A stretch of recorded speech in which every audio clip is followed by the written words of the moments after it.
Hair spa చేపించుకున్న తర్వాత నా జుట్టుని చూసి నేనే నమ్మలేకపోయాను. గడ్డిలాగా ఉన్న నా జుట్టుని ఎంత సిల్కీ అండ్ సాఫ్ట్‌గా అయిపోతుందని అస్సలు ఎక్స్‌పెక్ట్ చేయలేదు. నా హెయిర్ ఎలా అనిపించింది అంటే, ఈ హెయిర్ స్పా చేపించుకున్న తర్వాత టీవీస్‌లో యాడ్స్‌లో చూస్తూ ఉంటాం కదా! క్లినిక్ ప్లస్, డవ్వు ఇలాంటి షాంపూస్‌లో యాడ్స్‌లో చూసినప్పుడు ఆ హెయిర్ ఎలా ఎగరేస్తే ఎంత స్మూత్ అండ్ సిల్కీగా, థిక్‌గా ఉంటుందో అలా అయిపోయిందనమాట.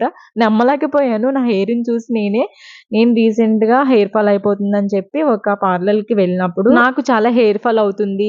అసలు జీరో నాలెడ్జ్ హెయిర్ కేర్ గురించి ఏం చేయాలి ఏంటి అని చెప్తే మన హెయిర్‌ని వీళ్ళు కన్సల్ట్ చేసి ఆ తర్వాత మనకి ఏది సెట్ అవుతుందో వాళ్ళే సజెస్ట్ చేశారు. మనందరం చేసే మిస్టేక్స్ ఏంటి అంటే నేను ఫస్ట్ నుంచి ఇదే షాంపూ యూజ్ చేస్తున్నాను. నాకు ఇదే సెట్ అయింది అని అనుకుని అదే కంటిన్యూ చేస్తున్నాము. ఒకప్పుడు సెట్ అయింది. ఇప్పుడు సెట్ అవ్వలేదు. అసలు ఏంటి ప్రాబ్లమ్ అని నాకు నేను తెలుసుకునే లోపు గుండయిపోయేలా ఉందని చెప్పి వెంటనే ఒక మంచి పార్లర్ గురించి వెతక దొరికింది. ఈ పార్లర్ గురించి స్కిన్ అండ్ హెయిర్ గురించి లాంగ్ వీడియోలో పోస్ట్